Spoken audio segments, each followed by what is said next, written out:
তো চলুন আজকে আমরা ঈশ্বরের বাক্য থেকে দেখি মণ্ডলীর বিজয়। প্রেরিত তার 12 অধ্যায় 1 থেকে 5 পদ পর্যন্ত আমরা পাঠ করব।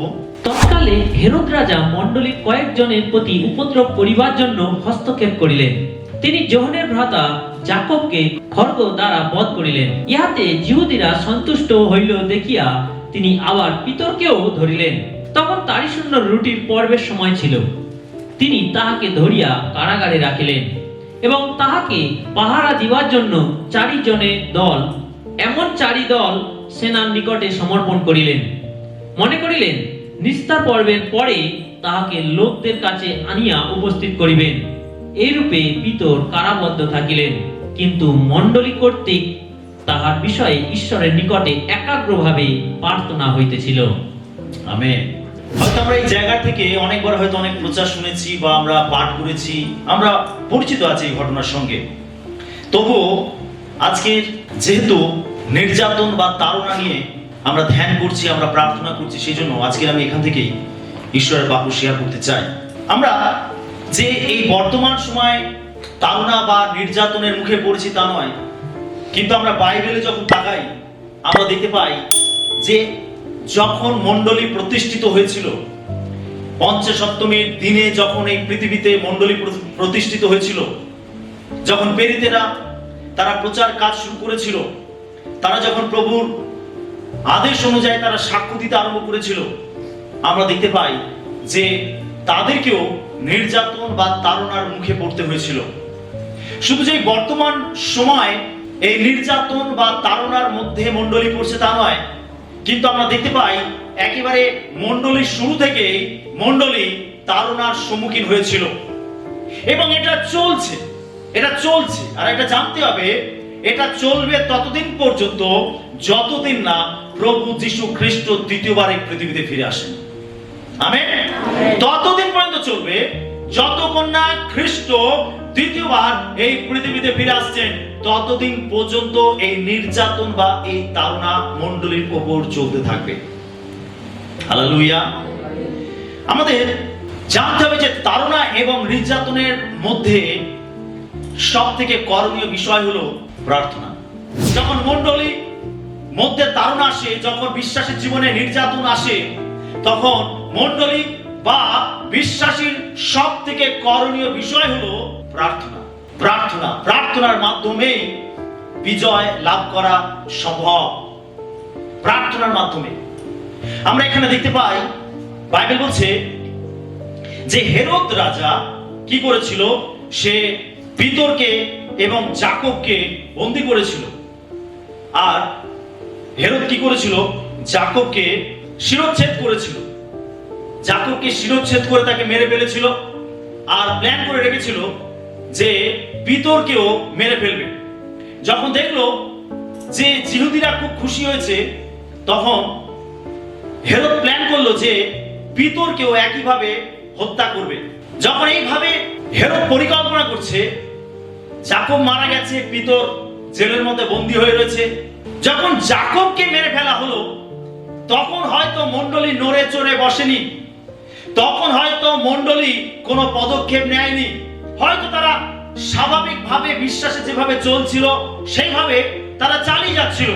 কিন্তু যখন তারা দেখলো যে যাকবকে মেরে ফেলেছে, এইবারে পিতরকেও একইভাবে মেরে ফেলবে, তখন মণ্ডলী নড়ে চড়ে বসলো। তখন মণ্ডলী কি করলো, এখানে লেখা রয়েছে 5 পদে লেখা রয়েছে, এইরূপে পিতর কারাবদ্ধ থাকিলেন, কিন্তু মণ্ডলী কর্তৃক তাহার বিষয় ঈশ্বরের নিকটে একাগ্রভাবে প্রার্থনা হইতেছিল। হালেলুয়া। যখন যাকবকে মেরে ফেলা হলো, তখন মণ্ডলী নড়ে চড়ে বসলো এবং পিতরের উদ্ধারের জন্য তারা প্রার্থনা করতে আরম্ভ করলো। তারা ব্যক্তিগতভাবে নয়, কিন্তু বাইবেল বলছে তারা মণ্ডলীগতভাবে তারা প্রার্থনা করতে আরম্ভ করলো। আর আমরা দেখতে পাই যে প্রার্থনার ফলে মণ্ডলী বিজয় দেখতে পেয়েছিল। এই প্রার্থনার ফলে পিতরের উদ্ধার বা পরিত্রাণ তারা দেখতে পেয়েছিল। ঈশ্বর তাদের প্রার্থনা অনুযায়ী অলৌকিকভাবে তিনি পিতরকে উদ্ধার করেছিলেন। হালেলুয়া। আর এই একইভাবে এই বর্তমান সময় যখন মণ্ডলী তাড়নার মুখে পড়ছে, বিশ্বাসী তাড়নার মুখে পড়ছে, তখন মণ্ডলী তথা বিশ্বাসীকে এই একই কাজ করতে হবে, অবশ্যই তাদের প্রার্থনা করতে হবে। আর সেই জন্য আজকে আমরা উপবাসের সঙ্গে প্রার্থনায় মিলিত হয়েছি। আর তাই আমি শুরুতেই বলছিলাম যে আমরা একেবারে আদি মণ্ডলীর সেই নীতি তারা যেটাকে অনুসরণ করেছিল, আজকের আমরা নিজেদেরকে সেই নীতির মধ্যেই খুঁজে পাচ্ছি। হালেলুয়া। আর এটা আমাদের জীবনে আশীর্বাদ নিয়ে আসবে। আমরা কয়েকটি পয়েন্ট দেখব। 1 নম্বর পয়েন্ট, খ্রিস্টিয়ানদের উপর নির্যাতন মণ্ডলীকে থামাতে পারে না। আমরা প্রেরিত তার 12-1 পদে দেখি, সেখানে লেখা রয়েছে, তৎকালে হেরোদ রাজা মণ্ডলীর কয়েকজনের প্রতি উপদ্রব করিবার জন্য হস্তক্ষেপ করিলেন। তিনি যোহনের ভ্রাতা যাকবকে খড়গ দ্বারা বধ করিলেন। আমরা এখানে দেখি যে এই অধ্যায়টি হেরোদের দ্বারা মণ্ডলীর উপর নির্যাতনের ঘটনা দিয়ে শুরু হয়েছে, যা বিশ্বাসীদের প্রতি অবিরাম বিরোধিতারই প্রতিফলন। অর্থাৎ হেরোদ মণ্ডলীর উপরে কি করছিল? বিরোধিতা করছিল, বিরোধ করছিল যে না, এদেরকে থামাতে হবে, না, এই মণ্ডলীকে বন্ধ করতে হবে, চার্চকে থামাতে হবে। আর এই বিরোধিতা দিয়ে এই অধ্যায়টা শুরু হয়েছে। হেরোদ সে বিরোধ করতে আরম্ভ করেছিল, সে মণ্ডলীকে থামাতে চাইছিল, সে বিশ্বাসীদের উপরে নির্যাতন করতে আরম্ভ করেছিল। আমরা এখানে দেখতে পাই যে প্রথমে লেখা রয়েছে, যোহনের ভ্রাতা যাকবকে খড়গ দ্বারা বধ করিলেন। এটা হলো সেই যাকব। আমরা দেখি যে পিতর যাকব এবং যোহন, এই যে যিশু 3 জন প্রিয় শিষ্য, পিতর, যাকব এবং যোহন। আর এই 3 জন প্রিয় শিষ্যের মধ্যে এই যাকব হলো সেই যাকব যে যিশু খুব প্রিয় শিষ্য ছিল। আমরা লূকা লিখিত সুসমাচার তার 9 অধ্যায় 28 পদে কি, এই সকল কথা বলিবার পরে অনুমান 8 দিন গত হইলে তিনি পিতর, যোহন ও যাকবকে সঙ্গে লইয়া প্রার্থনা করিবার জন্য পর্বতে উঠিলেন। আমরা এখানে দেখতে পেলাম যে যিশু 3 জন শিষ্যকে নিয়ে তিনি পর্বতের উপরে উঠেছিলেন। আর তার মধ্যে আমরা দেখতে পাই যে পিতর, যোহন এবং যাকব রয়েছেন। আমরা মার্ক তার 5:37 পদ দেখব। আর পিতর, যাকব এবং যাকবের ভাই যোহন, এই 3 জন ছাড়া তিনি আর কাহাকেও আপনার সঙ্গে যাইতে দিলেন না। আমরা এখানেও দেখতে পাই পিতর, যাকব এবং যোহনকে যিশুর সঙ্গে নিয়ে গেছিলেন। আমরা আরেকটি জায়গা দেখব, মত্তি তার 26:37। পরে তিনি পিতরকে এবং সিদ্ধিয়ের 2 পুত্রকে সঙ্গে লইয়া গেলেন, আর দুঃখার্ত ও ব্যাকুল হইতে লাগিলেন। আমরা এখানে দেখতে পাই যে তিনি 3 জনকে পৃথক করেছিলেন এবং এই 3 জনকে অন্য শিশুদের থেকে পৃথক করে তিনি তার সঙ্গে নিয়ে গেছিলেন গেতসেমানি বাগানে। আমরা এখানে দেখতে পাই যে এই যাকবকে হেরোদ কি করেছিল? শিরচ্ছেদ করেছিল, তাকে মেরে ফেলেছিল। এখানে লেখা রয়েছে খড়গ দ্বারা তাকে বধ করিলেন। তার মানে যে 12 জনের যে দল, আমরা ইস্করিওত জিউদাকে দেখতে পাই যে সে বিশ্বাসঘাতকতা করেছিল আর তার জন্য সে আত্মহত্যা করে মারা গেছিল। তার সেই শূন্য জায়গাতে মত্তথিওকে নেওয়া হয়েছিল এবং এই 12 জনের যে সংখ্যাটা শিষ্যরা চায়নি যে এটার মধ্যে একটা সংখ্যা কমে যাক, সেই জন্য তারা সেটাকে পূর্ণ রাখতে চেয়েছিল। আর তাই আদি মণ্ডলীর সিদ্ধান্ত অনুযায়ী ইস্করিওত জিউদা জায়গায় মত্তথিওকে মনোনীত করা হয়েছিল এবং তাকে এই 12 জনের দলের মধ্যে রাখা হয়েছিল। সেই জন্য এখানে দেখতে পাই যে এই যে 12 জনের যে দল, এই দলের মধ্যে এই যে 3 জন পিতর, যাকব এবং যোহন, এই 3 জন কিন্তু মণ্ডলীর সব থেকে বড় দায়িত্বে তারা ছিলেন। বলা যেতে পারে মণ্ডলীর পিলার তারা ছিলেন।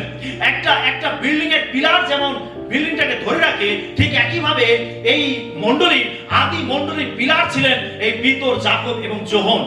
আর যখন এই যার কিছু হবে মণ্ডলীর মধ্যে, এই 3 জন তারা মূল সিদ্ধান্ত নেবে এবং তারাই ডিসিশন দেবে, তাদের পরামর্শে সবকিছু কাজকর্ম হবে। এখন আমরা এখানে কি দেখতে পাচ্ছি যে সেই 3 জনের মধ্যে একজনকে শিরচ্ছেদ করা হয়েছে। আপনি ভাবতে পারছেন এর প্রভাব মণ্ডলীতে কতটা পড়তে পারে? কি ভয়ঙ্কর ভাবে মণ্ডলীর উপরে এর প্রভাব পড়লো। একবারে মণ্ডলীর ভিতকে যেন কাঁপিয়ে দেওয়া হলো, যেন মণ্ডলী ধসে যায়, মণ্ডলী যেন ভেঙে যায়, চার্চ যেন একেবারে ধ্বংস ধ্বংস হয়ে যায়, এমন একটা জায়গায় হেরোদ হস্তক্ষেপ করলো। হেরোদ ভেবেছিল যে আমি যাকবকে বধ করেছি, এরপর আমি পিতরকে বধ করব, আর এইভাবে আমি একেবারে মণ্ডলীকে নিশ্চিহ্ন করে দেব, আমি থামিয়ে দেব তাদের কাজকে, আমি তাদেরকে স্তব্ধ করে দেব। কিন্তু আপনি জেনে রাখুন, নির্যাতন কখনো মণ্ডলীকে থামাতে পারে না। হালেলুয়া! নির্যাতন কখনো মণ্ডলীকে থামাতে পারে না। হেরোদ ভেবেছিল আমি মণ্ডলীকে স্তব্ধ করে দেব, আমি মণ্ডলীকে ধ্বংস করে দেব, আমি থামিয়ে দেব তার কাজ। কিন্তু জেনে রাখুন যে খ্রিস্টানদের উপর নির্যাতন মণ্ডলীকে কখনো থামাতে পারে না। হালেলুয়া! হালেলুয়া! হেরোদ রাজার অবিরাম বিরোধিতার ফলেও আমরা দেখতে পাই যে বাইবেল আমাদেরকে প্রমাণ দেয়, ইতিহাস আমাদেরকে প্রমাণ দেয় যে হেরোদ মণ্ডলীকে থামাতে পারেনি, হেরোদ মণ্ডলীকে ধ্বংস করতে পারেনি।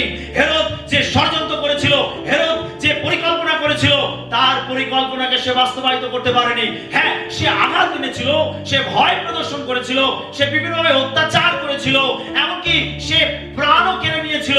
কিন্তু এত অত্যাচার করার ফলেও, এত বিরোধ করার ফলেও, এত নির্যাতন তাড়না করার ফলেও মণ্ডলীকে থামাতে পারেনি। হালেলুয়া! আপনি জেনে রাখুন, এই বর্তমান সময় মণ্ডলীর উপর, বিশ্বাসীর উপর যতই নির্যাতন হোক, যতই লোকেরা বলুক যে এগুলো চলবে না, এখানে যতই লোকেরা বলুক যে এই সমস্ত খ্রিস্টানদের কাজকর্ম চলবে না, এই সমস্ত যিশু নাম চলবে না, এই সমস্ত বাইবেলের শিক্ষা এখানে চলবে না, এই সমস্ত আলোচনা প্রশংসা এখানে চলবে না, এগুলোকে আমরা আমাদের এলাকায় হতে দেব না, আমরা এখানে বন্ধ করে দেব। আপনি জেনে রাখুন, সেদিনে হেরোদ রাজা থামাতে পারেনি, আর আগামী দিনেও কোন মহাশক্তিও যিশু নামকে বন্ধ করতে পারবে না। হালেলুয়া! হালেলুয়া! যতই নির্যাতন আসুক না কেন, যতই তাড়না আসুক না কেন, মণ্ডলী সর্বদাই বিজয় লাভ করবে। এই বিজয় আসবে আমার আপনার বিশ্বাসের উপর, এই বিজয় আসবে আমার আপনার দৃঢ়তার উপর, এই বিশ্বাস আসবে আমার আপনার ঈশ্বরের উপর আস্থার উপর, এই বিশ্বাস, এই বিজয় আসবে আমার আপনার সমর্পিত জীবনের উপর। যদি আমরা টলে যাই, আমরা নড়ে যাই, যদি আমরা পিছিয়ে পড়ি, তাহলে মণ্ডলী কখনো বিজয় লাভ করতে পারবে না। তারপরে মণ্ডলীর বিজয়ও আমাদের বিশ্বাসের সঙ্গে, আমাদের দৃঢ়তার সঙ্গে, আমাদের ধৈর্যের সঙ্গে, আমাদের ত্যাগ স্বীকারের সঙ্গে জড়িয়ে রয়েছে। সেদিনে হেরোদ ভেবেছিল আমি নির্যাতন করে, তাড়না করে আমি মণ্ডলীকে থামিয়ে দেব, কিন্তু সেদিনে যাকবকে মেরে ফেলা হলেও মণ্ডলীকে থামিয়ে রাখা যায়নি। যেরকম যে মণ্ডলীকে থামিয়ে রাখা যাবে না। হালেলুয়া! হালেলুয়া! মণ্ডলীকে থামিয়ে রাখা যাবে না। এখানে যাকবকে হত্যা করা হলো, মেরে ফেলা হলো, তার মানে একজন ঈশ্বরের সন্তানের রক্ত সেখানে পড়লো, একজন ঈশ্বরের লোকের রক্ত সেখানে পড়লো।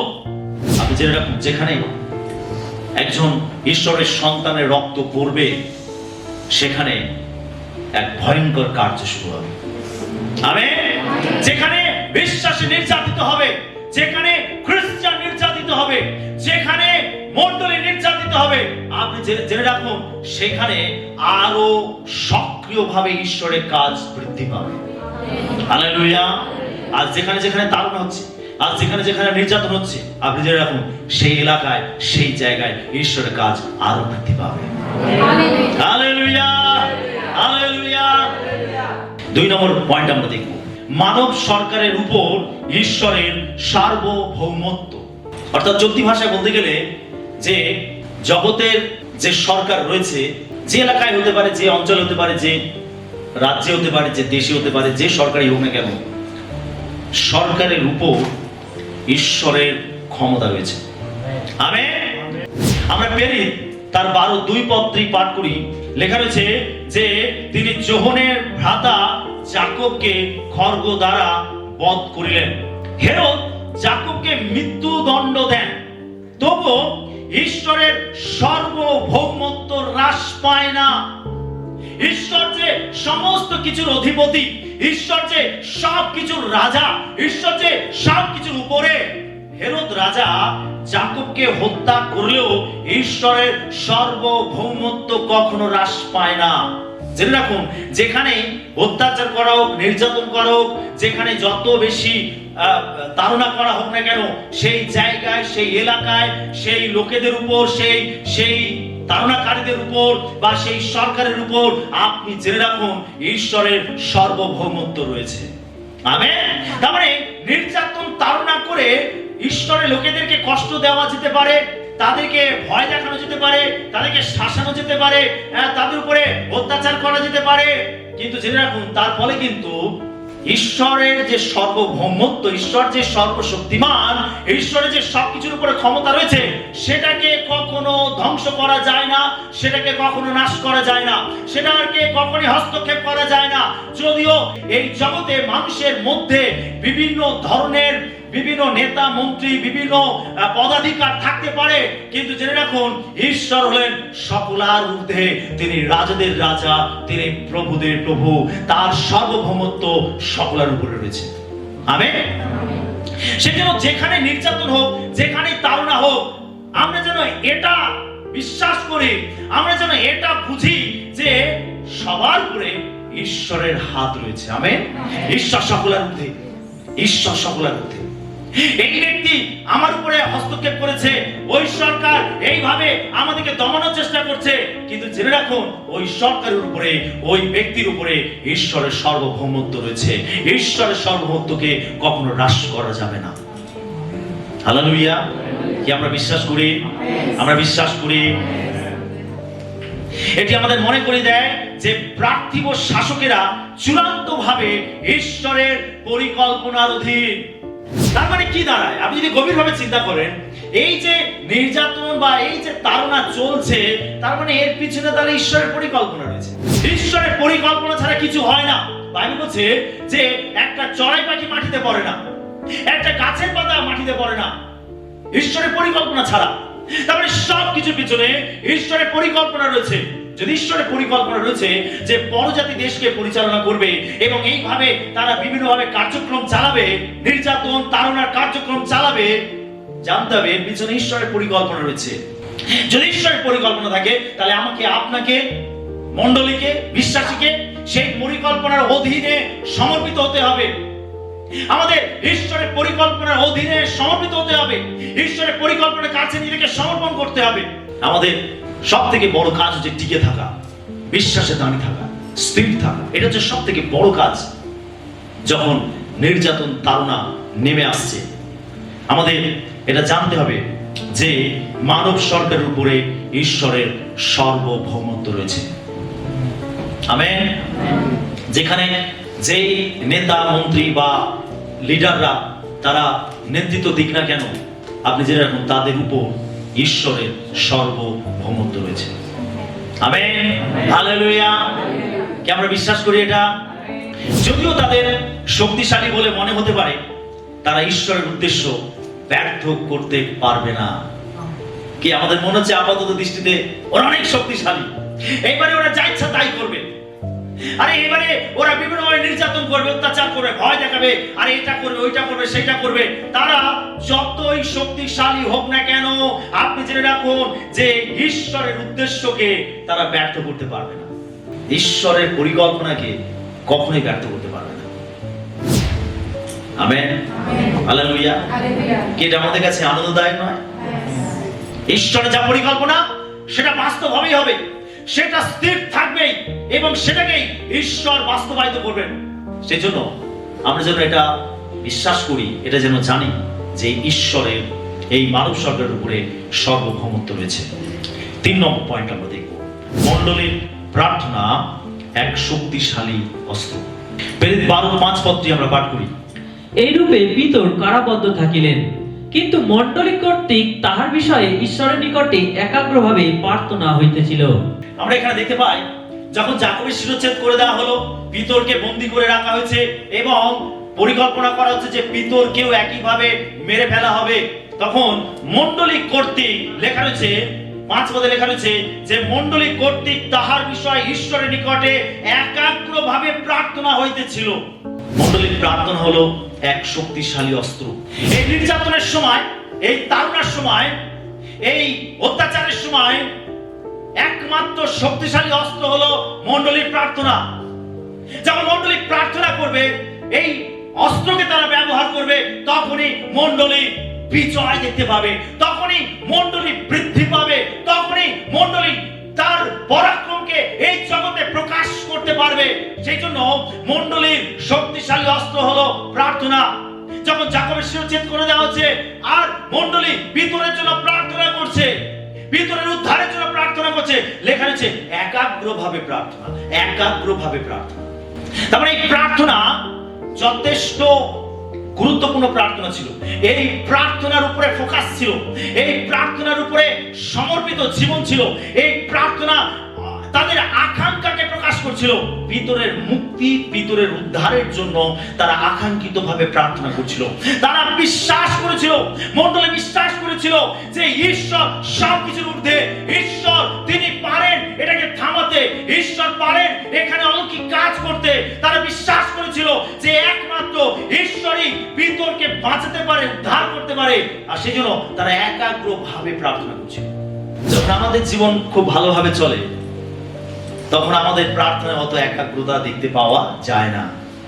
যখন আমাদের জীবনে দুঃখ কষ্ট নেমে আসে, যখন আমাদের জীবনে কোনো সমস্যা নেমে আসে, আর তখনই বিশ্বাসীকে একাগ্রভাবে প্রার্থনা করতে দেখতে পাওয়া যায়। সে তখন মরিয়া হয়ে প্রার্থনা করে ঈশ্বরের কাছে, সে তখন আকাঙ্ক্ষিত প্রাণ দিয়ে ঈশ্বরের কাছে প্রার্থনা করে, সে চোখের জলে প্রার্থনা করে, সে নাছোড় বান্দা হয়ে প্রার্থনা করে। সেই প্রার্থনা আর সাধারণ প্রার্থনা থাকে না, সেই প্রার্থনা একাগ্র প্রার্থনায় পরিণত হয়। আর এই প্রার্থনা আমাদের জীবনে অনেক বড় শক্তি নিয়ে আসে। হালেলুয়া। যদি তাড়না না করতো আজকে আমরা এইভাবে একত্রিত হতে পারতাম না। প্রভুকে বলি, প্রভু তাড়নার জন্য তোমায় ধন্যবাদ, তাড়নার জন্য তোমায় ধন্যবাদ। সবকিছুর পিছনে ঈশ্বরের পরিকল্পনা আছে। আমেন। এই তাড়না নির্যাতন মণ্ডলীকে আরো পরিপক্ক করবে, মণ্ডলীকে আরো বৃদ্ধি করবে, মণ্ডলীকে আরো প্রস্তুত করবে। এগুলো সব হচ্ছে প্রস্তুতি। অর্থাৎ খ্রিস্ট যে দ্বিতীয়বার এই জগতে ফিরে আসছেন, তিনি তার মণ্ডলী অর্থাৎ তার ভার্যাকে তিনি প্রস্তুত অবস্থায় গ্রহণ করতে চান। আর তার ভার্যা কখন প্রস্তুত হবে? যদি না সে প্রার্থনা করে, যদি না সে প্রভুর কাছে ফিরে আসে, যদি না সে আত্মিকভাবে পরিপক্ক হয়, সে কখনো নিজেকে প্রস্তুত করতে পারবে না। আর সেই জন্য এই তাড়না, এই নির্যাতন, এই যাতনা জানতে হবে যে খ্রিস্টের ভার্যাকে প্রস্তুত করার জন্য এসেছে। যারা মণ্ডলী নিজেকে প্রস্তুত করতে পারে, এটা একটা প্রস্তুতির পর্ব। প্রভু আমাদেরকে প্রস্তুত করছেন, তিনি আমাদেরকে গ্রহণ করবেন। পরিপাটি বেশে যেন আমরা থাকি, সেই অবস্থায় তিনি আমাদেরকে গ্রহণ করবেন। যে পরিপাটি থাকবে না, সে কখনো বিবাহ ভোজের অনুষ্ঠানে প্রবেশ করতে পারবে না। যে হেলায় ভাসাবে, যে অপচয় করবে, যে সময়কে অপচয় করবে, যে এটাকে গুরুত্ব দেবে না, যে অবহেলা অবজ্ঞায় কাটাবে, সে কখনো বিবাহ ভোজের অনুষ্ঠানে প্রবেশ করতে পারবে না। তাকে প্রস্তুত থাকতে হবে। আর এই যাতনা, এই তাড়না আমাদেরকে প্রস্তুত করছে, আমাদেরকে প্রস্তুত করছে। সবকিছু আমাদের মঙ্গলার্থে একসঙ্গে কার্য করছে, সবকিছু আমাদেরকে প্রস্তুত করছে, আমাদের জীবনে মঙ্গলের জন্য কাজ করছে। যাতনা, তাড়না এটা আমাদেরকে ধ্বংস করার জন্য আসছে না, আপনি জেনে রাখুন, এটা আমাদেরকে প্রস্তুত করার জন্য আসছে। হালেলুয়া। আপনি আরো বেশি পরিপক্ক হবেন, আপনি আরো বড় বিশ্বাসীতে পরিণত হবেন, আপনি আরো দৃঢ় হবেন, আপনি আরো মজবুত হবেন, আপনি আরো ঈশ্বরের জন্য পরিপক্ক হবেন, আপনার মধ্যে পূর্ণতা আসবে। আর এটাই প্রভু আমাদের জীবনে দেখতে চান। এখানে মণ্ডলী একাগ্রভাবে প্রার্থনা করছিল। যখন যাকবকে মেরে ফেলা হয়েছে, তখন পিতরের উদ্ধারের জন্য তারা একাগ্রভাবে প্রার্থনা করছিল। আর এই একাগ্রতা আমাদের প্রার্থনায় প্রয়োজন আছে। আমরা যখন প্রার্থনা করি, এই একাগ্রতার প্রার্থনা আমাদের জীবনে প্রয়োজন আছে। আজকে আমরা যখন মণ্ডলীগতভাবে মিলিত হয়েছি, যখন আমরা এই নির্যাতন, এই তাড়নার বিরুদ্ধে আমরা প্রার্থনা করার জন্য মিলিত হয়েছি, তখন আমাদের একাগ্রভাবে প্রার্থনা করতে হবে। এর বিরুদ্ধে আমাদের একাগ্রভাবে প্রার্থনা করতে হবে। সেই দিনে ঈশ্বর তিনি ভিতরের উদ্ধারের জন্য ব্যবস্থা করেছিলেন। প্রিয় বিশ্বাসী, যখন আমরা একাগ্রভাবে প্রার্থনা করব, এমন অনেক জায়গা আছে যেখানে হয়তো মণ্ডলী কাজ থেমে গেছে, এমন অনেক জায়গা আছে যেখানে বিশ্বাসীরা ভয় পাচ্ছে, এমন জায়গা রয়েছে যেখানে হয়তো সেইভাবে সুসমাচার প্রচার করা যাচ্ছে না। আপনি জেনে রাখুন, ঈশ্বর সেই সমস্ত জায়গাগুলোতে তিনি অলৌকিকভাবে কাজ করতে আরম্ভ করবেন। হালেলুয়া। সেটা আমাদের একাগ্রতা প্রয়োজন আছে, প্রার্থনার মধ্যে একাগ্রতা, প্রার্থনার মধ্যে একাগ্রতা প্রয়োজন আছে। কারণ এটাই হলো মণ্ডলীর একটি শক্তিশালী অস্ত্র। এই অস্ত্রকে আমাদের ব্যবহার করতে হবে।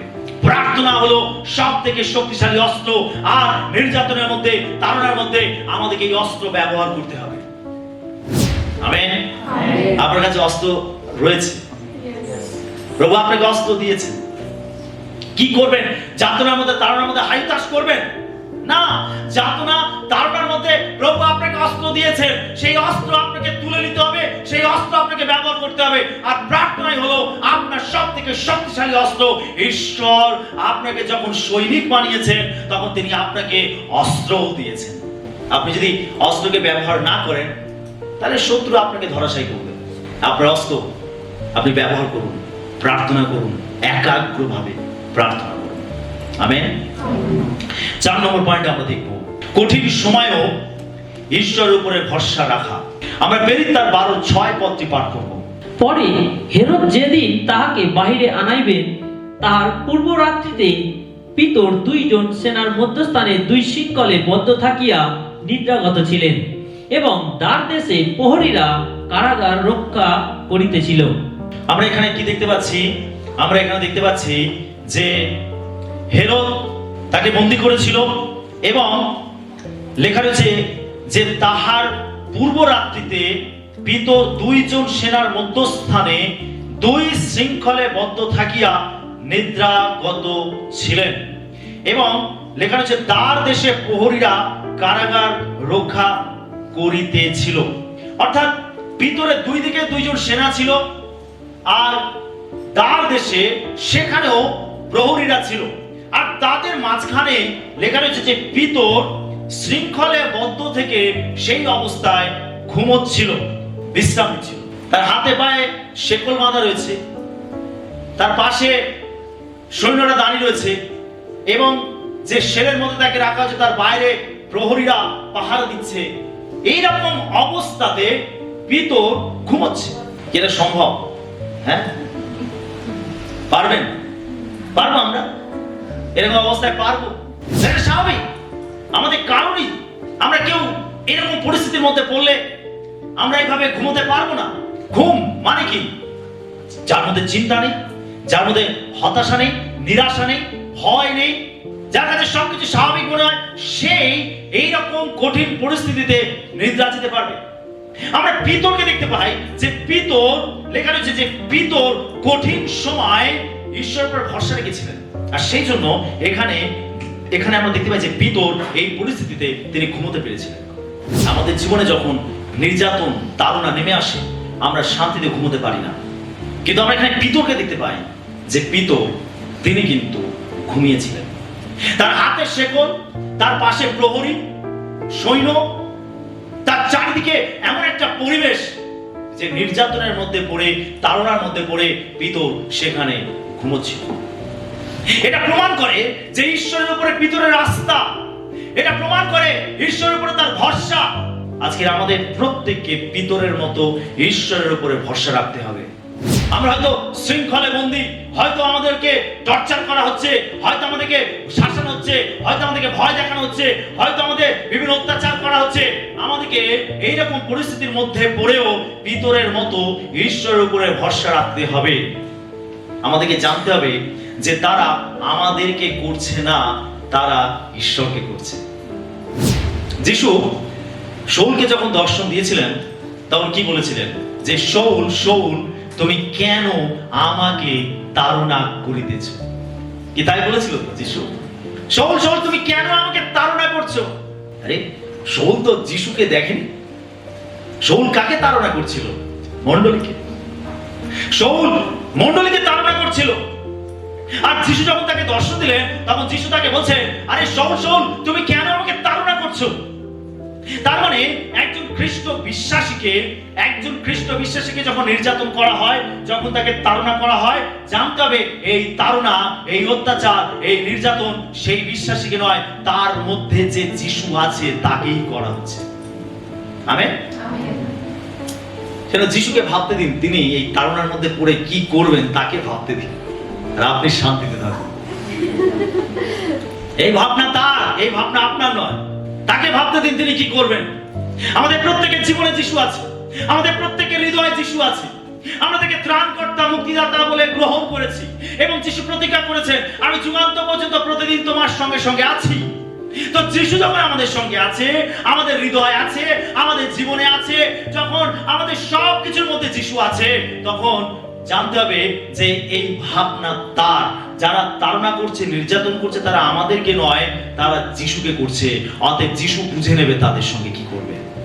এই শাউল মণ্ডলীকে নয়, কিন্তু সে যিশুকে তাড়না করেছিল। এবং যখন সে মণ্ডলীকে তাড়না করেছিল, তখন যিশু তিনি তার ব্যবস্থা করেছিলেন। তিনি তাকে দর্শন দিয়েছিলেন, তাকে থামিয়েছিলেন, তাকে পরিবর্তন করেছিলেন। আজকে আমাদের প্রত্যেকে একই কাজ করতে হবে, যেন আমরা এটা বিশ্বাস করি যে তাড়না আমাদেরকে নয়, প্রভুকে করা হচ্ছে। সেটা এই যুদ্ধ আমাদের নয়, এই যুদ্ধ তার। কি করবে বুঝে নেবেন, তিনি কি করবেন তিনি বুঝে নেবেন। আমি শুধু প্রভুর কাছে প্রার্থনা করব, আমি শুধু প্রভুকে আঁকড়ে ধরে থাকবো, আমি শুধু প্রভুর উপরে ভরসা রাখবো। প্রভু তুমি যা কর তুমি করে নাও, তুমি বোঝো তার সঙ্গে কিভাবে ডিল করবে, তুমি বোঝো। তাকে দেখা দেবে, তার সঙ্গে কথা বলবে, তাকে পরিবর্তন করবে, তাকে চেতনা দেবে, তাকে ভয় দেখাবে, তাকে রূপান্তরিত করবে। কি করবে তুমি বুঝে নাও। আমি শুধু তোমার কাছে বিনতি প্রার্থনা করি, প্রভু তুমি আমাকে ধরে রাখো এবং তোমার পথে স্থির রাখো। যখন আমরা এইভাবে তাকে প্রার্থনা করব, অবশ্যই যারা নির্যাতন করবে প্রভু তাদেরকে দেখা দেবেন। আমেন। প্রভু তাদেরকে পরিবর্তন করবেন, শাউল থেকে তিনি পৌলে রূপান্তরিত করবেন। প্রভু বুঝে নেবেন তার কাজ, তিনি বুঝে নেবেন যে কিভাবে করবেন। আমাদের কাজ শুধু প্রার্থনা করা, আমাদের কাজ শুধু তার উপরে আস্থা রাখা, নির্ভর করা, বিশ্বাস করা। আমেন। হালেলুয়া। যেন কঠিন সময়ও ঈশ্বরের উপরে ভরসা রাখুন। পিতর জানতো যে তাকে মেরে ফেলা হবে বা তাকে অত্যাচার করা হবে, কিন্তু তবুও পিতর সেই পরিস্থিতিতে ঈশ্বরের উপরে ভরসা রেখেছিলেন। আজকে আমাদের যে কোনো ভাবেই হয়তো আমাদের চারদিকে এমন পরিস্থিতি তৈরি হলো, ঠিক পিতরের মতো আমরা নিজেদেরকে যেন একটা শৃঙ্খলের মধ্যে বন্দী অবস্থায় খুঁজে পাচ্ছি। অনেক সময় আমি আমার সময়টাকে অনুভব করি যে যখন লকডাউনটা খুলেছিল, যখন লকডাউন উঠে গেল, সবকিছু স্বাভাবিক হলো, তখন যেভাবে উদ্যমের সঙ্গে কাজ করতে পারছিলাম, এখন সেভাবে কাজ করতে পারছি না।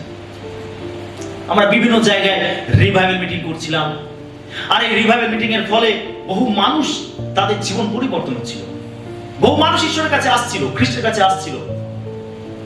আমরা স্বতঃস্ফূর্তভাবে কাজ করছিলাম, বিভিন্ন জায়গায় ভিজিট করা, বিভিন্ন বিশ্বাসীর কাছে যাওয়া, বিভিন্নভাবে রিভাইভাল করা, বিভিন্ন এলাকায় যাওয়া, বিভিন্ন নতুন নতুন জায়গাতে যাওয়া। আমি যেন ঠিক এই জায়গায় যেন আমি দেখতে পাচ্ছি যে শৃঙ্খলে আবদ্ধ হয়ে গেছে, করতে পারছি না, সেইভাবে স্বতঃস্ফূর্তভাবে করতে পারছি না। আমি এটা ভাবি অনেক সময়, আর এটাই ভাবি যে প্রভু তুমি তোমার কাজ কিভাবে আগে নিয়ে যাবে তুমি জানো। অনেক সময় আমরা নিজেদেরকে এরকম শৃঙ্খলে বন্দী অবস্থায় খুঁজে পাই অনেক সময়। আর এরকম অবস্থায় আমাদের একটি কাজ, ঈশ্বরের উপরে ভরসা রাখা। আমেন। যদি প্রভু এখন আমাদের থামতে বলছেন, প্রভু আমাদেরকে দাঁড়াতে বলছেন, তাহলে অবশ্যই আমাদের এই সময় থামতে হবে, দাঁড়াতে হবে। অবশ্যই এই শৃঙ্খল থেকে প্রভু আমাদেরকে মুক্ত করবে। Hallelujah, hallelujah. প্রভু এই শৃঙ্খলকে খুলে দেবেন, প্রভু এই বাধাকে সরিয়ে দেবেন, এবং সময় আসবে আমরা আবার স্বতঃস্ফূর্তভাবে কাজ করব। আমেন। যখন প্রভু থামতে বলেছেন, আমাদের কাজ তার শক্তিতে ভরে যাওয়া, আমাদের কাজ তার উপস্থিতিতে ভরে যাওয়া, আমাদের কাজ তার বাক্যেতে পূর্ণ হওয়া। এখন কাজ নিজেদেরকে ভরিয়ে নেওয়া ঐশ্বরিক শক্তি, ঐশ্বরিক অনুগ্রহতে। আর সময় আসবে আমরা সেগুলো ব্যবহার করবো আগামী দিনে। আমেন। প্রভু আমাদের অবশ্যই এখান থেকে মুক্ত করবেন এবং আমরা আবার স্বতঃস্ফূর্তভাবে কাজ করতে পারবো। আমেন। হালেলুয়া। এখন আমাদের শুধু প্রার্থনা করার কাজ। 5 নম্বর পয়েন্ট আমরা দেখব, ঈশ্বরের শক্তিতে অলৌকিক উদ্ধার। আমরা প্রেরিত 12:7 পদটি পাঠ করব। আর দেখো, প্রভুর এক দূত তাহার কাছে আসিয়া দাঁড়াইলেন এবং কারাকক্ষে আলোক প্রকাশ পাইল। তিনি পিতরের কুক্ষি দেশে আঘাত করিয়া তাহাকে জাগাইয়া কহিলেন, শীঘ্র ওঠো। তখন তাহার দুই হস্ত হইতে শৃঙ্খল পড়িয়া গেল। আমরা এখানে দেখতে পাই যে ঈশ্বর অলৌকিক ভাবে তিনি পিতরকে উদ্ধার করলেন। পিতর শৃঙ্খলে বদ্ধ হয়েছিল, যাকবকে মেরে ফেলা হয়েছে, পিতরকে বন্দী করা হয়েছে, আর তাকে তার পাশে সৈন্য দাঁড়িয়ে রয়েছে, তার হাতে শেকল দিয়ে বাঁধা, সে বন্দী অবস্থায় রয়েছে এবং বাইরে প্রহরীরা দাঁড়িয়ে রয়েছে, তাকে পাহারা দিচ্ছে যেন পিতর কোনোভাবে পালাতে না পারে এবং কেউ এসে তাকে সেখান থেকে মুক্ত করে নিয়ে যেতে না পারে। আর সেই জন্য সমস্ত দিক থেকে একেবারে আঁটো ভাবে তাকে পাহারা দেওয়া হচ্ছে। কোন মানুষের পক্ষে সম্ভব নয় পিতরকে সেখান থেকে মুক্ত করে নিয়ে আসা, কোন মানুষের পক্ষে সম্ভব নয়, কিন্তু ঈশ্বরের শক্তিতে অলৌকিক উদ্ধার সম্ভব। হালেলুয়া। ঈশ্বর, আমরা এখানে দেখতে পাচ্ছি একদিকে এদিকে কি চলছে, পিতর কারাগারে বন্দী, ছেলে বন্দী অবস্থায় রয়েছে, তার হাতে পায়ে শেকল দিয়ে বাঁধা রয়েছে। আর অন্যদিকে আমরা মণ্ডলীতে কি দেখতে পাচ্ছি, মণ্ডলী প্রার্থনায় রত রয়েছে, মণ্ডলী প্রার্থনা করছে পিতরের মুক্তির জন্য, পিতরের উদ্ধারের জন্য। আর আমরা কি দেখতে পাচ্ছি, বাইবেল বলছে ঈশ্বর তিনি থেমে নেই, তিনি মণ্ডলীর প্রার্থনা শুনছেন, তিনি সমস্ত পরিস্থিতিকে পর্যবেক্ষণ করছেন। পিতর ছেলে বন্দী, প্রহরীরা দাঁড়িয়ে রয়েছে, সৈন্যরা দাঁড়িয়ে রয়েছে, এদিকে মণ্ডলী কর্তৃক তার উদ্ধারের জন্য প্রার্থনা চলছে। ঈশ্বর কি করে চুপ থাকতে পারেন, ঈশ্বর কি করে স্তব্ধ থাকতে পারেন? ঈশ্বর মণ্ডলীর প্রার্থনায় সাড়া দিলেন। ঈশ্বর তিনি সবকিছুর ঊর্ধ্বে, সবকিছুর উপরে তার ক্ষমতা আছে। ঈশ্বর অলৌকিক ভাবে কাজ করতে পারেন, ঈশ্বর অলৌকিক ভাবে উদ্ধার করতে পারেন। ঈশ্বর তিনি মণ্ডলীর প্রার্থনায় সাড়া দিলেন। ঈশ্বর কি করলেন, তিনি দূত পাঠিয়ে দিলেন। হালেলুয়া। ঐশ্বরিক সাহায্য পাঠিয়ে দিলেন, ঐশ্বরিক সাহায্য। সকলে বলি ঐশ্বরিক সাহায্য। ঈশ্বর ঐশ্বরিক সাহায্য পাঠিয়ে দিলেন, তিনি দূতকে পাঠিয়ে দিলেন।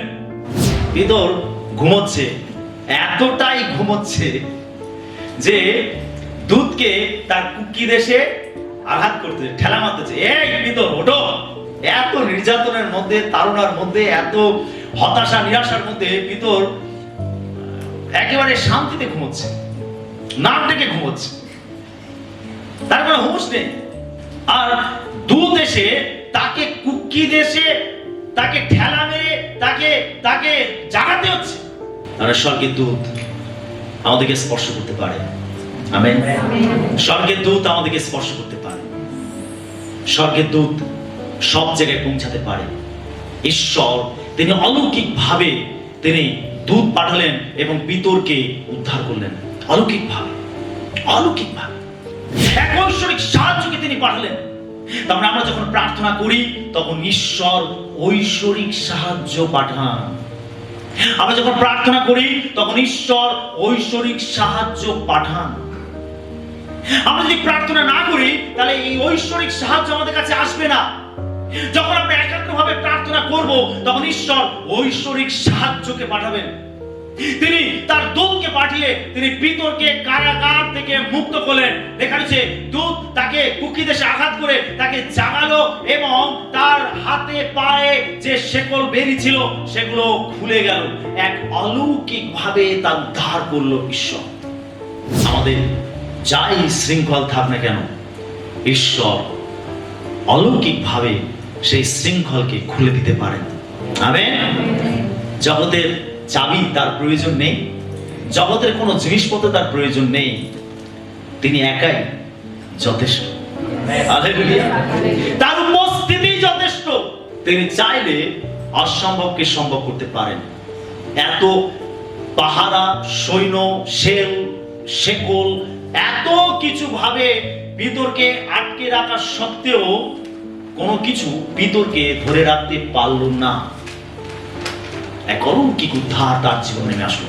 প্রিয় বিশ্বাসী, আমাদের প্রত্যেকের জীবনে এই অলৌকিক উদ্ধার প্রয়োজন আছে। আমাদের প্রত্যেকের জীবনে এই স্বর্গীয় সাহায্যের প্রয়োজন আছে। আমাদের জীবনে যখন কঠিন পরিস্থিতি আসে, আমাদের জীবনে যখন কঠিন সমস্যা আসে, তখন আমাদের একইভাবে একাগ্রভাবে প্রার্থনা করা উচিত। আর আমরা যখন একাগ্রভাবে প্রার্থনা করব, তখন ঈশ্বর অলৌকিকভাবে আমাদেরকে উদ্ধার করবেন। তিনি ঐশ্বরিক সাহায্য আমাদের জীবনে পাঠাবেন। আমেন। প্রার্থনার মধ্যে সেই ক্ষমতা আছে যা আমাদের জীবনে ঐশ্বরিক সাহায্য নিয়ে আসে। আপনি আপনার জীবনে কঠিনতম পরিস্থিতিতে ভেঙে পড়বেন না, নিরাশ হবেন না। শুধু আপনার কাজ প্রার্থনা করা। যখন আপনি প্রার্থনা করবেন, ঈশ্বর অলৌকিকভাবে আপনাকে উদ্ধার করবেন। আমেন। আপনার জীবনে যত কঠিন পরিস্থিতি আসুক, যতই বড় সমস্যা আসুক, আপনার কাজ শুধু দৃঢ়তার সঙ্গে একাগ্রভাবে প্রার্থনা করা। আর আপনি যখন প্রার্থনা করবেন, ঈশ্বর অলৌকিকভাবে আপনাকে উদ্ধার করবেন। অলৌকিকভাবে, অলৌকিকভাবে। আপনার চিন্তা, আপনার বুদ্ধি, আপনার শক্তি সবকিছুর অতীতে ঈশ্বর কাজ করবেন। আমরা যা ভাবতে পারি না, ঈশ্বর সেভাবে কাজ করবেন। 6 নম্বর পয়েন্ট আমরা দেখব, অন্ধকারের মাঝে ঐশ্বরিক নির্দেশনা। আমরা 12-10 পদটি পাঠ করি। পরে তাহারা প্রথম ও দ্বিতীয় প্রহরী দল পশ্চাৎ ফেলিয়া যেখান দিয়া নগরে যাওয়া যায় সেই লোহদ্বারের কাছে উপস্থিত হইলেন। সেই দ্বারের কবাট তাহাদের সম্মুখে আপনি খুলিয়া গেল। তাহাতে তাহারা বাহির হইয়া একটা রাস্তা শেষ পর্যন্ত গমন করিলেন, আর অমনি দূত তাহার নিকট হইতে প্রস্থান করিলেন। হালেলুয়া। পিতর তাকে জাগালো। দেখুন, তার পাশে সৈন্যরা রয়েছে, প্রহরীরা রয়েছে। এটা কেউ জানতে পারলো না। হয়তো তারা ঘুমিয়ে পড়েছিল, বা হয়তো তারা অন্য মনস্ক হয়ে গেছিল, জানি না সেখানে পরিস্থিতি কি হয়েছিল। তাদের মাঝখান থেকে পিতর বেরিয়ে গেল। পিতর বেরিয়ে গেল। দেখুন, যদি আমরা আরেকটু আগে থেকে পড়ি, 8 পদ থেকে পড়ি, সেখানে লেখা রয়েছে, পরে সেই দূত তাহাকে কহিলেন, কোমর বাঁধো ও তোমার জুতা পরো। তিনি তাহা করিলেন। পরে দূত তাহাকে কহিলেন, গায়ে কাপড় দিয়া আমার পশ্চাৎ পশ্চাৎ আইসো। তার মানে সেই জুতো জামা খুলে বিদ্যাস ঘুমোচ্ছিল। বলছে, তুমি গায়ে কাপড় দিয়া আমার পশ্চাৎ পশ্চাৎ আইসো। তাহাতে তিনি বাহির হইয়া তার পশ্চাৎ পশ্চাৎ চলিতে লাগিলেন। কিন্তু দূতের দ্বারা যাহা যাহা করা হইল, তাহা যে বাস্তবিক ইহা তিনি বুঝিতে পারিলেন না, বরং মনে করিলেন তিনি দর্শন দেখিতেছেন। না, এটা ঘোরের মধ্যে যেন পিতর রয়েছে।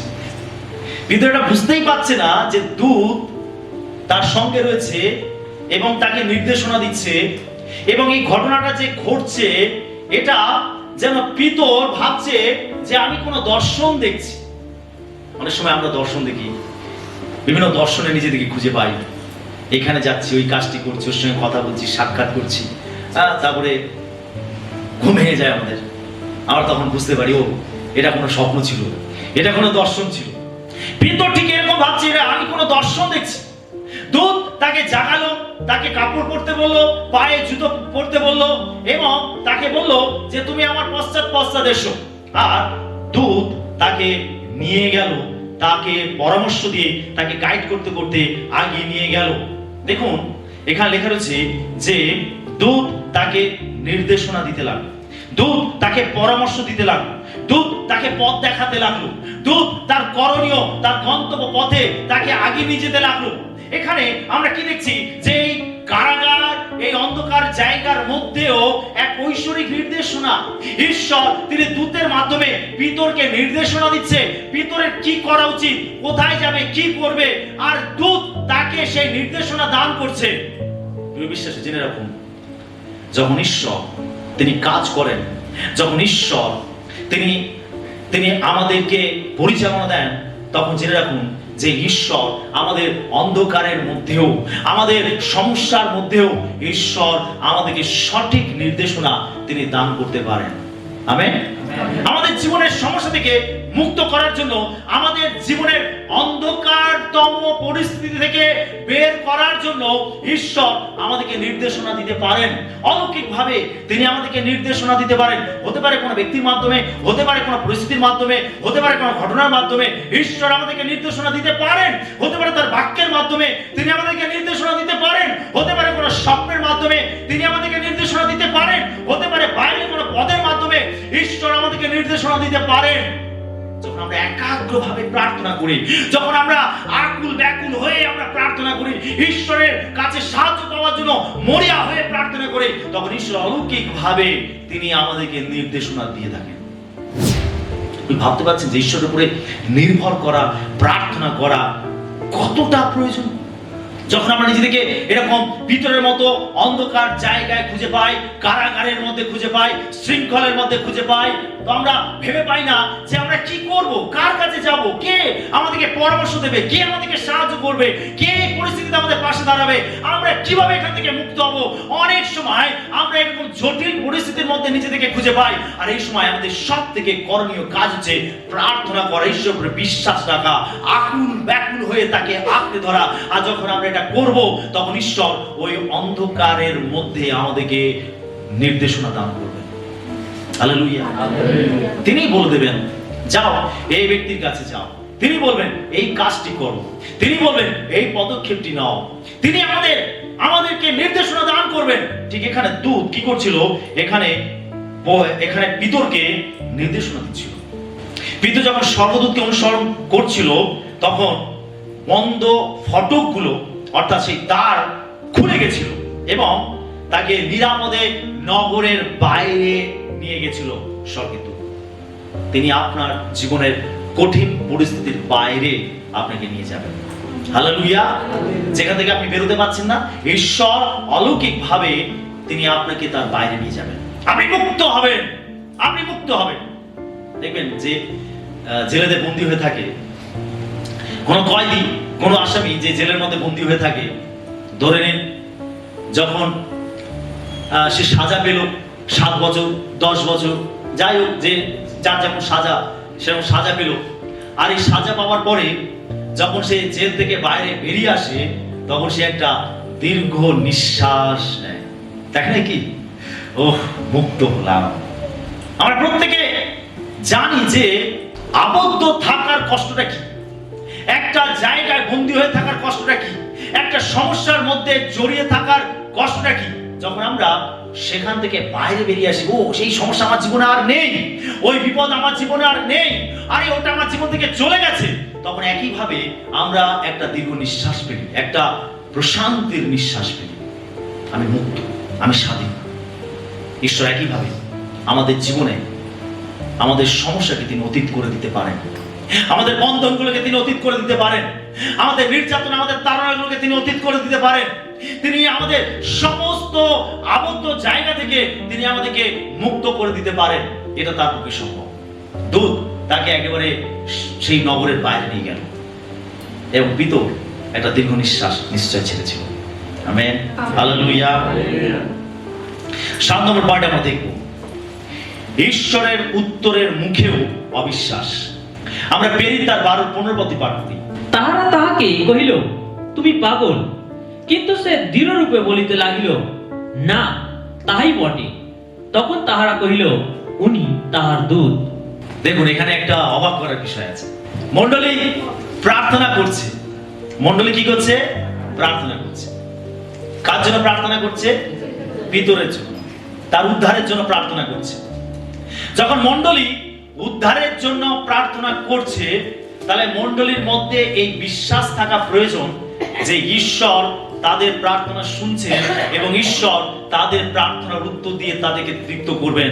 এই বিশ্বাস মণ্ডলীর থাকা প্রয়োজন ছিল, কি তাই কিনা? কিন্তু আমরা এখানে কি দেখতে পাচ্ছি? তারা প্রার্থনা করলো, ঈশ্বর তাদের প্রার্থনা শুনলেন এবং তাদের প্রার্থনার উত্তর দিলেন। পিতরকে কারাগার থেকে মুক্ত করে তাদের কাছে নিয়ে আসলেন। তারা প্রার্থনা করছে, ঈশ্বর তাদের কাছে উত্তর পাঠালেন। এখন যখন তাদের কাছে উত্তর আসলো, তখন তারা বিশ্বাস করতে পারছে। পিতর যখন খুঁজে খুঁজে তাদের কাছে আসলো, সেখানে তারা প্রার্থনা করছে পিতরের উদ্ধারের জন্য। পিতর এখন দরজা এসে নক করছে যে দরজা খোলো। তাদের প্রার্থনা শেষ হয়নি, তারা সেখান থেকে চলে যায়নি, আর ঈশ্বর তিনি তাদের প্রার্থনার উত্তর পাঠিয়ে দিয়েছেন। যখন পিতর দরজার কাছে এসে নক করছে, তখন তারা গিয়ে দরজা খুলেছে। দরজা খুলে দেখছে পিতর দাঁড়িয়ে। আরে পিতর তো কারাগারে বন্দী, আরে এখানে পিতর কোথা থেকে আসলো? আরে তোমরা যে তার উদ্ধারের জন্য প্রার্থনা করছিলে, ঈশ্বর উত্তর দিয়েছেন, ঈশ্বর মুক্ত করেছেন, ঈশ্বর আশীর্বাদ করেছেন, আরে পিতরকে তোমাদের মাঝে নিয়ে এসেছেন। তারা সেটাকে বিশ্বাস করতে, না না এটা পিতর না, এটা পিতর না, এটা পিতরের কোনো দূত হবে, একেবারে হুবহু পিতরের মতো দেখতে। তার মানে ঈশ্বরের উত্তরের মুখেও আমরা কি দেখতে পাচ্ছি? অবিশ্বাস। অনেক সময় আমাদের জীবনে আমরা প্রার্থনা করি, কিন্তু সেই বিশ্বাস আমাদের জীবনে থাকে না যে আমি যা চেয়েছি তা পেয়েছি। আমেন। আমরা যা চেয়েছি তা পেয়েছি, এই বিশ্বাস আমাদের থাকে না। আমরা শুধু প্রার্থনা করার দরকার, করলাম, চলে গেলাম, কিন্তু আমাদের মধ্যে এই আশা থাকে না, আমাদের মধ্যে এই বিশ্বাস থাকে না যে ঈশ্বর আমার প্রার্থনা শুনে নিয়েছেন, ঈশ্বর আমার প্রার্থনার উত্তর দিয়ে দিয়েছেন, ঈশ্বর আমার জীবনে অলৌকিক কাজ করে দিয়েছেন। এই বিশ্বাস আমাদের জীবনে থাকে না। আমরা প্রার্থনা করি, আশাবিহীন প্রার্থনা করি, আমরা প্রার্থনা করি বিশ্বাসবিহীন প্রার্থনা করি। আমাদের প্রার্থনার মধ্যে সেই বিশ্বাস থাকে না, সেই প্রত্যাশা থাকে না। আরে আমি যখন প্রার্থনা করেছি, ঈশ্বর শুনেছেন এবং ঈশ্বর অবশ্যই উত্তর দিয়েছেন, এই বিশ্বাস আমাদেরকে রাখতে হবে। আপনি যখন যে কোনো বিষয়ে প্রার্থনা করবেন, যখন আপনি প্রার্থনা করাটা শেষ করবেন, যখন বলবেন এই প্রার্থনা যিশুর নামেতে চাই, আমেন, তখন আপনাকে বিশ্বাস করতে হবে যে আপনার প্রার্থনা শোনা হয়ে গেছে, আপনার প্রার্থনার উত্তর দেওয়া হয়ে গেছে। আপনি নির্দিষ্ট সময় আপনি আপনার প্রার্থনার উত্তর দেখতে পাবেন। হালেলুয়া। এই বিশ্বাস সহকারে আপনাকে প্রার্থনাটা শেষ করতে হবে। আপনি প্রার্থনা শেষ করে কোনো সন্দেহ, কোনো অবিশ্বাস রাখবেন না, এবং প্রার্থনার মধ্যে সবসময় প্রত্যাশা রাখবেন। প্রত্যাশা, আমি যেটা চেয়েছি সেটা আমি পাচ্ছি, প্রত্যাশা রাখবেন। এখানে মণ্ডলী পিতরের উদ্ধারের জন্য প্রার্থনা করছিল, কিন্তু তাদের কোনো প্রত্যাশাই ছিল না, তাদের মধ্যে কোনো বিশ্বাসই ছিল না। তারা প্রার্থনা করছিল, কিন্তু যখন ঈশ্বর উত্তর দিলেন, তখন তারা সেটা আনন্দের সঙ্গে সঙ্গে তারা গ্রহণ করতে পারেনি। যে না না, পিতর না, এটা পিতরের কোনো দূত হবে। বরং তাদেরকে পিতরকে দেখে আনন্দ করা উচিত ছিল, লাফানো উচিত ছিল, ঈশ্বরের গৌরব করা উচিত ছিল যে আমরা প্রার্থনা করেছি আর ঈশ্বর তিনি পিতরকে মুক্ত করে আমাদের মাঝে নিয়ে এসেছেন। এটা তাদের করা উচিত ছিল, কিন্তু তারা না করে তারা বলছে না না, আরে এটা পিতর না, এটা পিতরের কোনো দূত। প্রত্যেক বিশ্বাসের জন্য একজন পরিচর্যাকারী দূত রয়েছে, প্রত্যেক বিশ্বাসের জন্য একজন সেবাকারী দূত আছে, যারা আমাদেরকে সবসময় রক্ষা করে থাকে, আমাদের সঙ্গে সঙ্গে থাকে। তো এখানে তারা ভাবছিল পিতরের কোনো দূত, এটা ছিল তাদের অবিশ্বাস। আমরা যখন প্রার্থনা করব, আমরা যেন বিশ্বাস রাখি। হালেলুয়া। কি আপনার প্রার্থনায় বিশ্বাস রাখেন? আপনি চেয়েছেন মানে পেয়েছেন, এই বিশ্বাস আপনাকে রাখতে হবে।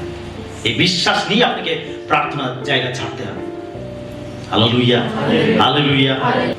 8 নম্বর পয়েন্ট আমরা দেখব ঈশ্বরের শত্রুদের ব্যর্থতা। আমরা পেরিতার 12-19 পদে পাঠ করি। পরে হেরোদ তাহার সন্ধান করিয়া না পাওয়াতে লোকদিগকে জিজ্ঞাসাবাদ করিয়া তাহাদের প্রাণদণ্ড করিতে আজ্ঞা দিলেন, এবং জিহুদিয়া হইতে প্রস্থান করিয়া কৈশরিয়াতে গিয়া অবস্থিতি করিলেন। এই ঘটনাটা কে ঘটিয়েছিল? হেরোদ। হেরোদ কি করেছিল? মণ্ডলীর উপরে তাড়না শুরু করেছিল, মণ্ডলীকে থামানোর চেষ্টা করেছিল। অর্থাৎ হেরোদ ঈশ্বরের শত্রুতে পরিণত হয়েছিল। সে মণ্ডলীকে নয়, কিন্তু সে কার উপরে করছিল? ঈশ্বরের উপরে। আমরা এখানে কি দেখতে পাচ্ছি? হেরোদ তিনি পিতরের কোনো সন্ধান পেলেন না, এত ব্যবস্থা করলেন যাতে পিতর পালাতে না পারে, কেউ এসে তাকে সেখান থেকে মুক্ত করতে না পারে। হেরোদ এত ব্যবস্থা করলেন, তিনি সেলের মধ্যে তার হাতে পায়ে শেকল বেঁধে তাকে সৈন্য পাহারা দিয়ে, প্রহরী দ্বার দিয়ে তাকে এত ভাবে আঁটো সাঁটো ভাবে তাকে আটকে রাখলো যাতে সে সেখান থেকে বেরোতে না পারে। কিন্তু তার এত প্রচেষ্টা সব ব্যর্থ হয়ে গেল। পিতরকে খুঁজে পাওয়া যাচ্ছে। সৈন্যদের যখন হয়তো ঘুম ভেঙেছিল, তাদের ঘুম ভেঙেছিল, দেখলো পিতর সেখানে নেই। কি হলো পিতর? কারারক্ষক সেও দেখছে যে সেল বন্ধ করা, তার মধ্যে পিতর কোথায় গেল? যখন হেরোদের কাছে এই সংবাদ গেছিল, তখন হেরোদ, এখানে লেখা রয়েছে যে ওই রক্ষী দিগকে তিনি কি করলেন? প্রাণদণ্ড দিলেন। আর আরেকদিকে ঈশ্বর তিনি তার শত্রুকে যোগ্য জবাব দিলেন। Amen, hallelujah. তুমি আমার উপরে এসো না বাবা, আমার উপরে এসো না। তুমি হতে পারো জগতের রাজা, কিন্তু আমি সমস্ত বিশ্ব ব্রহ্মাণ্ডের রাজা। হালেলুয়া। তুমি আমার বিরুদ্ধে এসো না। ঈশ্বর তার শত্রুদেরকে পারেন, তার শত্রুদেরকে লজ্জিত করতে পারেন। ঈশ্বর সবকিছুর ঊর্ধ্বে। হেরোদের এত ক্ষমতা থাকা সত্ত্বেও, হেরোদ এত ব্যবস্থা নেওয়া সত্ত্বেও পিতরকে আটকে রাখতে পারেনি। ঈশ্বর অলৌকিকভাবে পিতরকে তার মাঝখান থেকে উদ্ধার করেছিলেন। ঈশ্বর তার শত্রুকে যোগ্য জবাব দিয়েছিলেন। হালেলুয়া। ঈশ্বর যারা আমাদের ঈশ্বর আব্রাহামকে কি বলেছিলেন? যে তোমার শত্রু সে আমার শত্রু, যে তোমার বন্ধু সে আমার বন্ধু, যে তোমাকে আশীর্বাদ করবে আমি তাকে আশীর্বাদ করব, যে তোমাকে অভিশাপ দেবে আমি তাকে অভিশাপ দেব।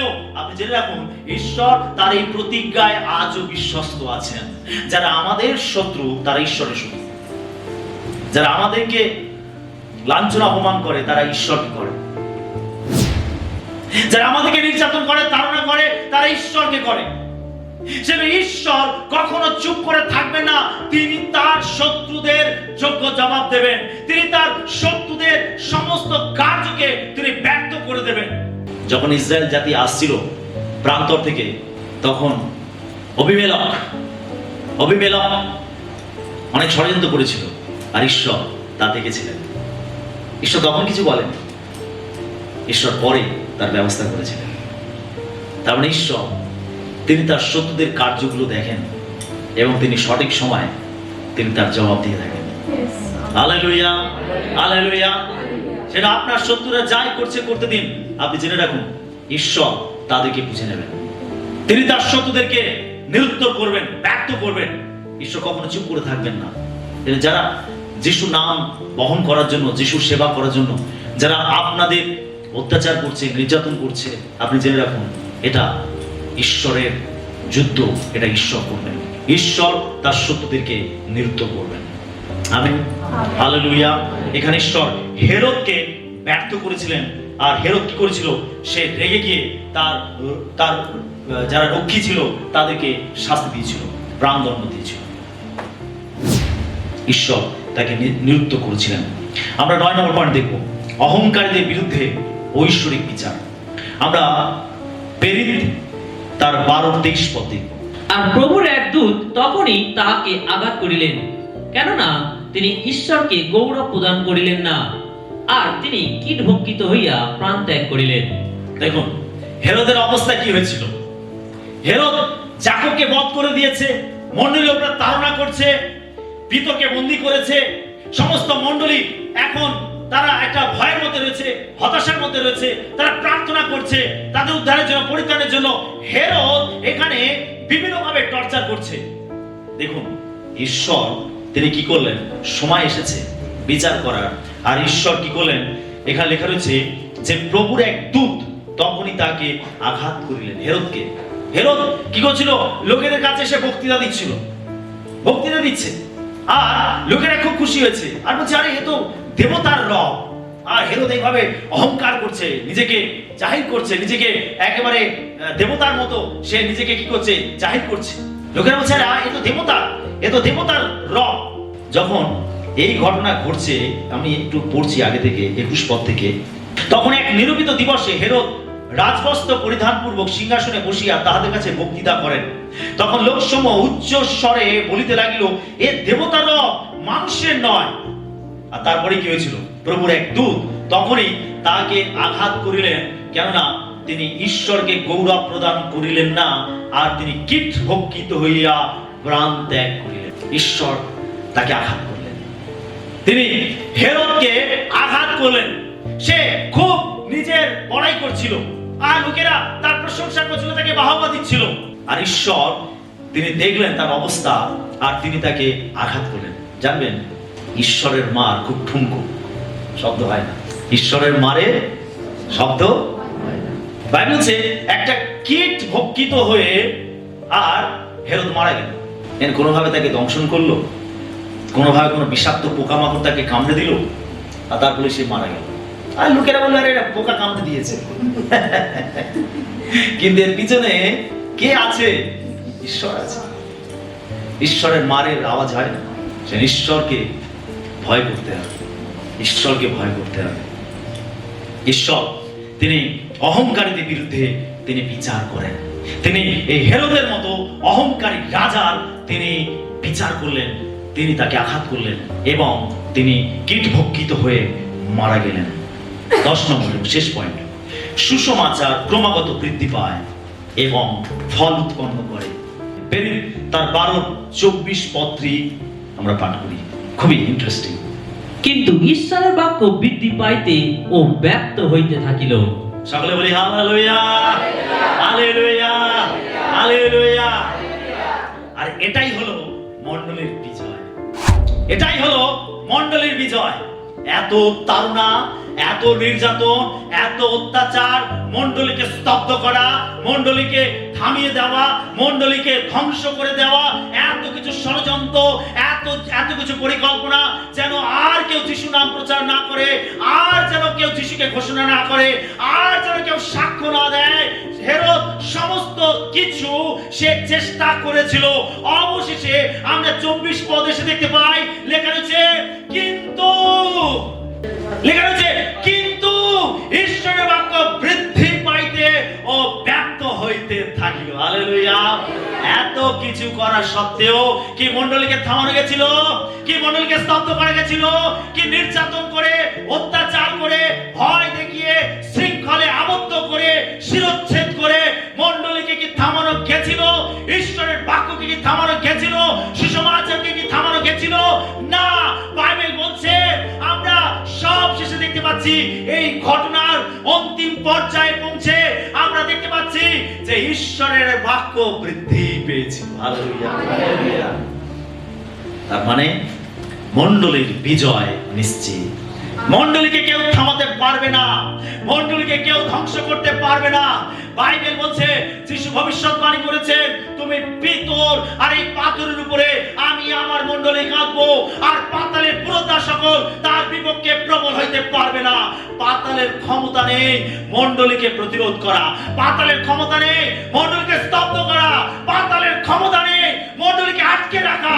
বিশ্বাসী মণ্ডলী পরাক্রমী, মণ্ডলী শাশ্বত, মণ্ডলী জীবন্ত। যিশু তার রক্ত দিয়ে এই মণ্ডলীকে প্রতিষ্ঠিত করেছেন, সেজন্য এই মণ্ডলীকে কেউ থামাতে পারবে না। যতই নির্যাতন আসুক, যতই তাড়না আসুক, যতই অত্যাচার আসুক, বাইবেল বলছে মণ্ডলী বিজয় লাভ করবে, ঈশ্বরের বাক্য বৃদ্ধি পাবে, মানুষ উদ্ধার পাবে, মানুষ পরিত্রাণ পাবে, মানুষ রক্ষা পাবে, মানুষ সব সময় ঈশ্বরের কাছে আসবে, নরক শূন্য হবে, ঈশ্বরের রাজ্য বৃদ্ধি পাবে। Hallelujah, hallelujah. সেই জন্য আমরা যেন ভেঙে না পড়ি, হতাশ না হই, নিরাশ না হই, আমরা যেন প্রত্যেকে ঈশ্বরের বাক্যে স্থির থাকি। আমেন। Hallelujah, hallelujah, hallelujah.